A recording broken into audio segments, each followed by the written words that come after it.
Olá, seja bem-vindo ao grupo de estudos Santo Anselmo. Em nome do Pai, do Filho e do Espírito Santo. Amém.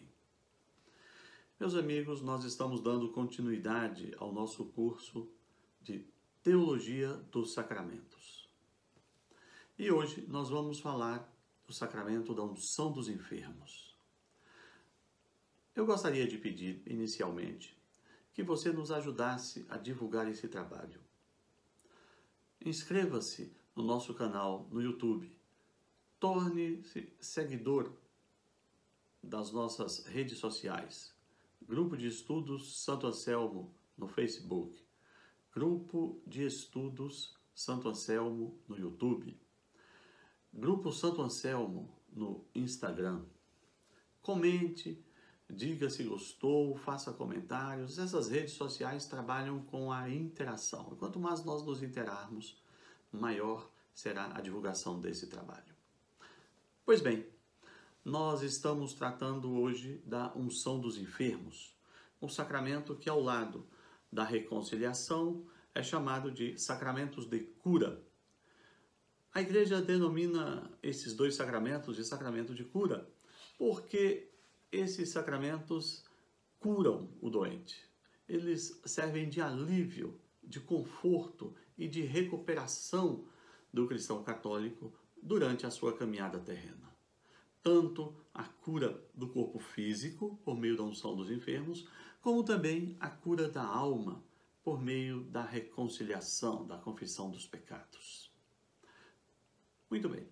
O item 1499 do Catecismo da Igreja Católica dá o tom central da unção dos enfermos e diz o seguinte: pela sagrada unção dos enfermos e pela oração dos presbíteros, a Igreja toda entrega os doentes aos cuidados do Senhor, sofredor e glorificado, para que os alivie e salve. Exorta os mesmos a que livremente se associem à paixão e à morte de Cristo e contribuam para o bem do povo de Deus. Como você vê, existem aqui dois princípios.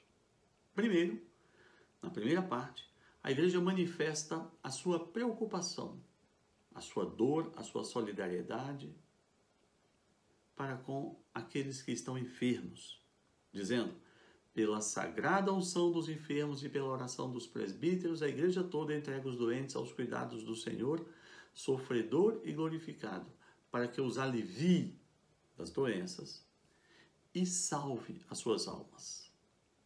E na sequência, a Igreja nos convida e nos exorta a que livremente, por uma decisão íntima, nós nos associemos à paixão e à morte de Cristo,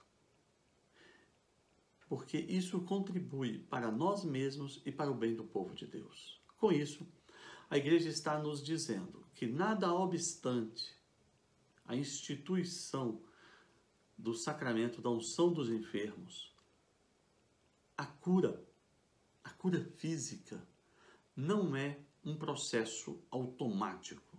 Não existe uma chave de liga e desliga para a cura física. O Senhor nos prometeu a cura. O Senhor nos deu o sacramento da unção dos enfermos. Mas isso não significa que esse sacramento é uma chave de liga e desliga. Por quê? Porque haverá um momento em que nós teremos de enfrentar a nossa finitude. E esse momento pode ser por meio de uma doença. Então, meu caro, se você estiver doente, se você estiver correndo risco de morte, é óbvio que você deve buscar o sacramento da unção dos enfermos. Mas você deve estar preparado também, como católico, para unir o seu sofrimento à cruz de Cristo e preparar-se para o encontro definitivo com o nosso Senhor. Muito bem. A enfermidade é uma realidade da vida humana. Desde o pecado original, a enfermidade faz parte da nossa existência. E ela é um dos problemas mais graves da nossa vida, porque efetivamente uma doença pode nos levar à morte. A enfermidade pode levar a pessoa também a uma angústia, a um sofrimento muito grande, a fechar-se sobre si mesma e às vezes levar a um desespero e, lamentavelmente, uma pessoa pode se revoltar contra Deus em razão de uma enfermidade. Mas também uma pessoa pode crescer com a enfermidade. A enfermidade pode nos ajudar, acredite, a discernir em nossa vida o que não é essencial, o que é frívolo, o que é dispensável, e fazer-nos voltar para aquilo que é essencial. Por isso, não é incomum que, diante de uma doença grave, diante do choque da finitude, o homem se volte para Deus. No Antigo Testamento, o povo de Israel fez a experiência da enfermidade. E, de certa forma, o povo de Israel interpretou e viu a enfermidade como uma consequência direta do pecado.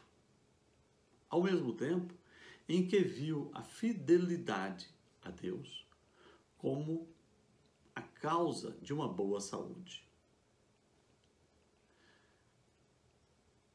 Jeová se apresenta ao homem do Antigo Testamento como o Senhor que cura. Isso está em Êxodo, capítulo 15, verso 26.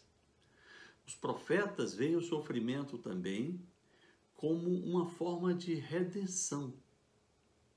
Não só naquele homem que busca a Deus em razão do sofrimento, mas aquele homem que revê os seus princípios, né? Que revê as suas preferências, aquilo que é essencial na sua vida.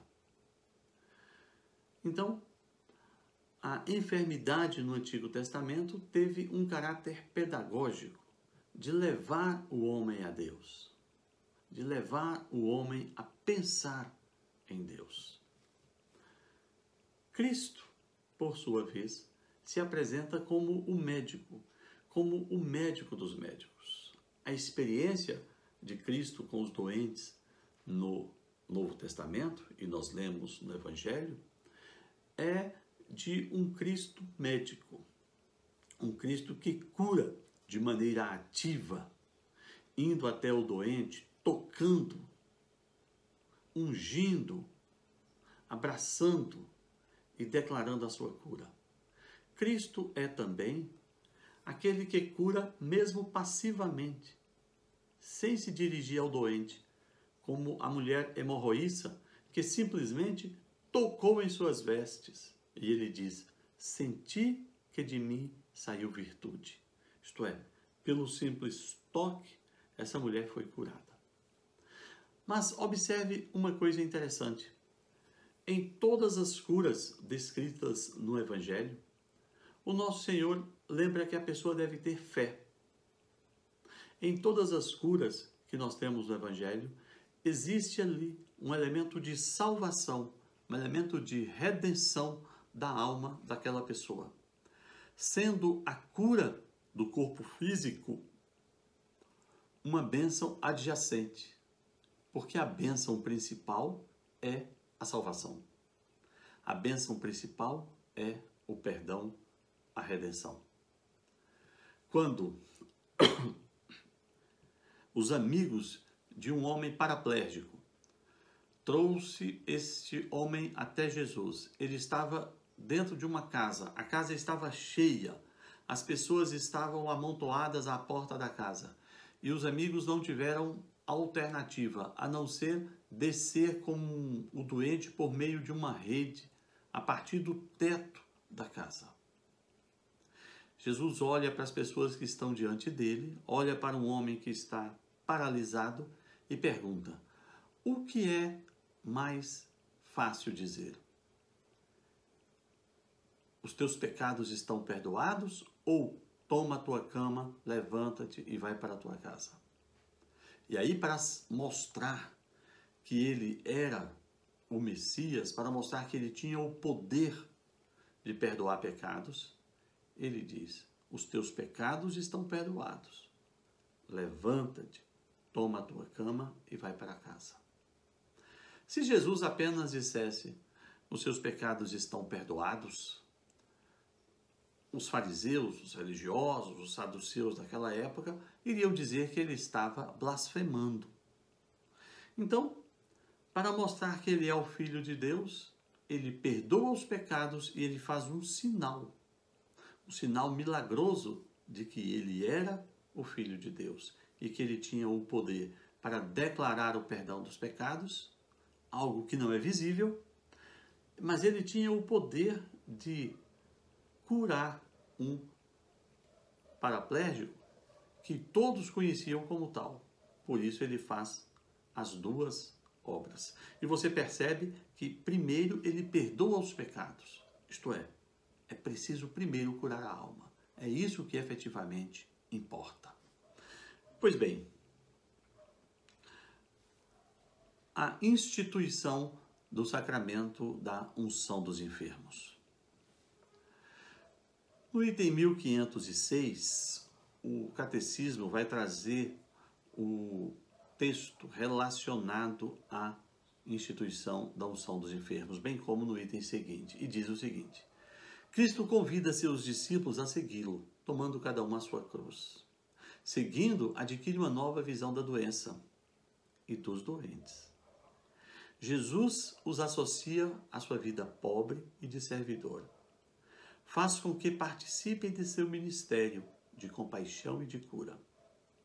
Marcos 6, 12 e 13 diz o seguinte: partindo, eles pregavam que todos se arrependessem e expulsavam muitos demônios e curavam muitos enfermos, ungindo-os com óleo. Então veja que a experiência da unção com óleo e da oração pelos enfermos para alcançar a cura é uma experiência que os apóstolos fizeram ainda em companhia de Jesus. Você tem aí uma instituição do ponto de vista prático, material, diário desse sacramento. Mas, após a ressurreição,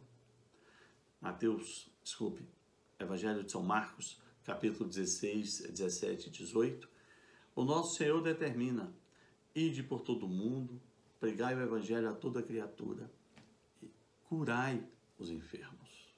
Então aí está a instituição do sacramento da unção dos enfermos. Mateus também, no capítulo 10, verso 8, vai dizer: curai os enfermos. Então, é a partir desse texto bíblico que a igreja vê a instituição do sacramento da unção dos enfermos outorgado aos pastores da igreja, aos apóstolos, que foram sucedidos, como eu já disse várias vezes, pelos bispos. A igreja crê, a igreja confessa que existe entre os 7 sacramentos esse especialmente destinado a reconfortar aqueles que estão provados por uma enfermidade grave. Esse sacramento é o sacramento da unção dos enfermos. No passado, ele foi chamado de extrema-unção, porque nós estávamos muito voltados para aquela ideia de que a pessoa recebia esse sacramento por hora da morte. Mas, com o passar do tempo, a igreja percebe que esse sacramento pode ser administrado também quando a pessoa está bem, mas vai, por exemplo, se submeter a uma cirurgia grave, a um tratamento penoso. Então, ele pode ser feito também num caráter preventivo. Então, melhor que extrema unção, a evolução da liturgia passou a chamá-lo de unção dos enfermos. A Constituição Apostólica Sacra Unctione Infirmorum, de 30 de novembro de 1972, do Papa São Paulo VI, seguindo o Concílio Vaticano II, estabeleceu no rito romano que se observe o seguinte quanto à unção dos enfermos. Vamos ver quem ou como se faz essa unção dos enfermos. O sacramento da unção dos enfermos diz essa Constituição, é conferido às pessoas acometidas de doenças perigosas, ungindo-as na fronte e nas mãos, com óleo devidamente consagrado, óleo de oliveira ou outro óleo extraído de plantas, dizendo uma só vez. Aí diz o sacerdote: por esta santa unção e por sua finíssima misericórdia, o Senhor vem em teu auxílio com a graça do Espírito Santo, para que, liberto de teus pecados, ele te salve e em sua bondade alivie teus sofrimentos. Observe que a fórmula da unção dos enfermos, assim como o nosso Senhor em relação aos doentes, preocupa-se primeiro com a salvação da alma do doente, para depois ele receber o conforto e, se for da vontade de Deus, o alívio dos sofrimentos na forma da cura. Muito bem. Como eu disse, a unção dos enfermos não é um sacramento exclusivo das pessoas que estão em doença grave, mas qualquer situação que possa levar a pessoa a um risco de morte, não é? Uma debilidade, um acidente, uma grande cirurgia, um tratamento penoso, não é? Depois disso, é preciso saber quem é o ministro encarregado dessa dispensação do sacramento da unção dos enfermos. Pois bem, o item 1516 do Catecismo da Igreja Católica diz que somente o bispo e os presbíteros, isto é, o bispo e os padres, é quem são os ministros da unção dos enfermos. Então, veja só, nós, leigos, podemos rezar e pedir a Deus pelos nossos irmãos, realizando uma intercessão como um ato de amor, para que eles sejam curados, para que eles sejam aliviados de suas dores.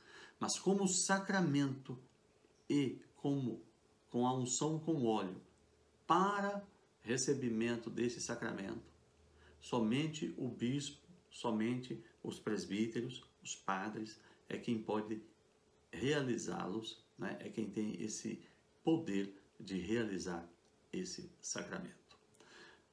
Quais são os efeitos do sacramento da unção dos enfermos?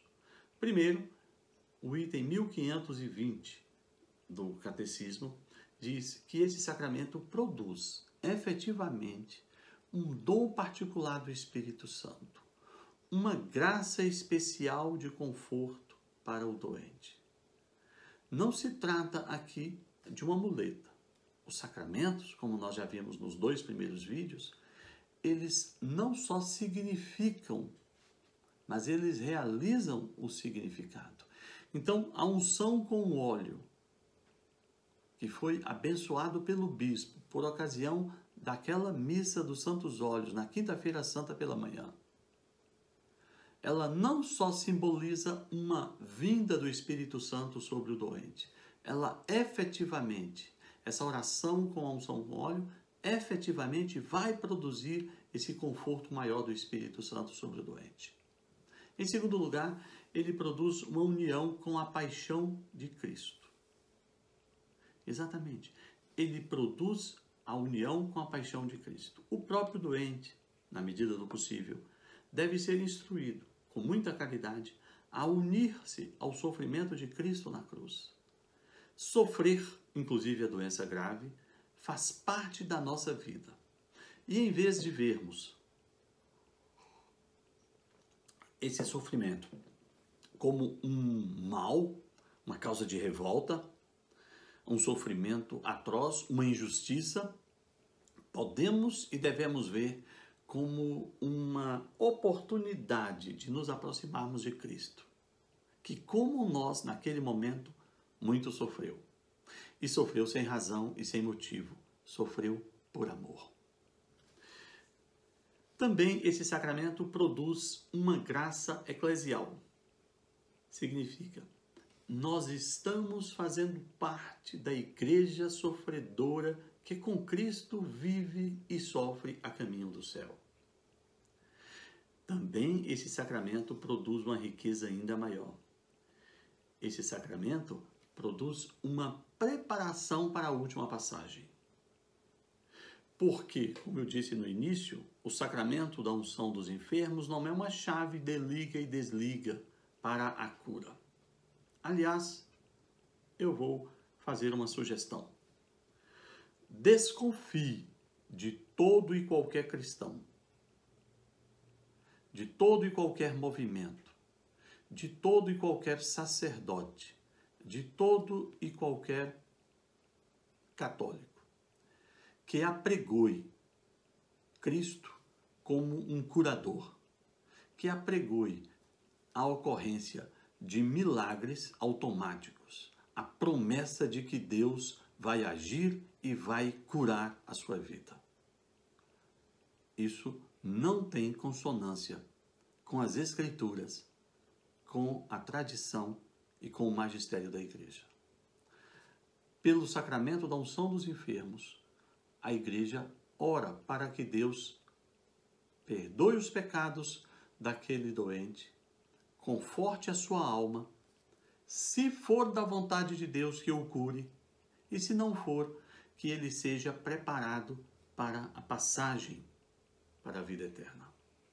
Então, esse é o último dos efeitos do sacramento da unção dos enfermos. A preparação para a última passagem, não é? A preparação para o encontro com Deus. Se não for da vontade de Deus, que esse doente seja curado. É muito conveniente que o sacramento da unção dos enfermos seja precedido do sacramento da reconciliação. Isto é, o caso ideal é que a pessoa estando doente, por exemplo, no hospital, o padre ou o bispo vá até ele.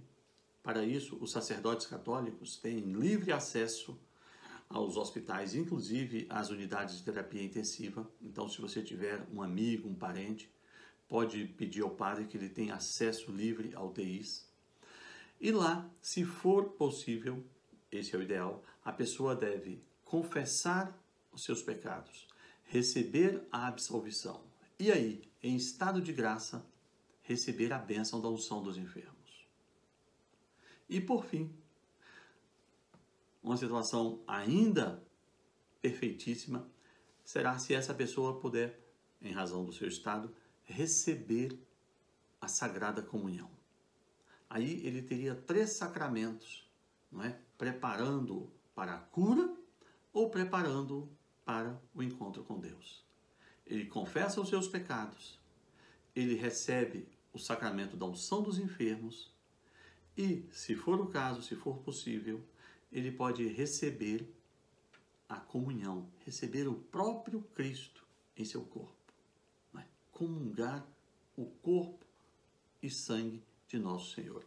É o que a Igreja nos ensina nos itens 1524 e 1525 do Catecismo, dizendo o seguinte: aos que estão para deixar esta vida, a Igreja oferece, além da unção dos enfermos, a Eucaristia como viático. Recebida neste momento de passagem para o Pai, a comunhão do corpo e sangue de Cristo tem significado e importância particulares.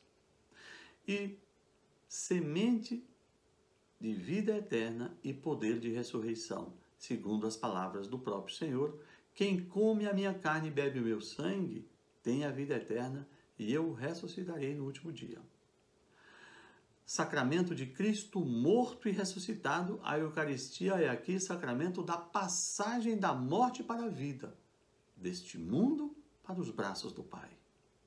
O item seguinte nos diz que, assim como os sacramentos do batismo e da confirmação e da Eucaristia constituem uma unidade chamada de sacramentos da iniciação cristã, pode-se dizer que a reconciliação, a sagrada unção e a Eucaristia, dados como viático, dados como naquele instante em que a pessoa está prestes a morrer, constituem os sacramentos que nos preparam para a pátria celeste, ou os sacramentos que consumam a nossa peregrinação. Concluímos assim com essa bela informação do item 1525 do Catecismo. Assim como nós temos no batismo, não é? Na crisma, e na primeira Eucaristia, os sacramentos da iniciação cristã, que Deus nos ajude, que Nossa Senhora de Guadalupe interceda por nós, para que no momento da nossa morte nós possamos ter um sacerdote que nos administre o sacramento da reconciliação mediante a confissão dos nossos pecados, o sacramento da unção dos enfermos e o sacramento da Eucaristia. E aí nós teremos recebido os sacramentos de passagem para a vida eterna. E estaremos prontos para encontrar o nosso Senhor. Que assim seja. Nossa Senhora de Guadalupe, rogai por nós. Santo Anselmo, rogai por nós.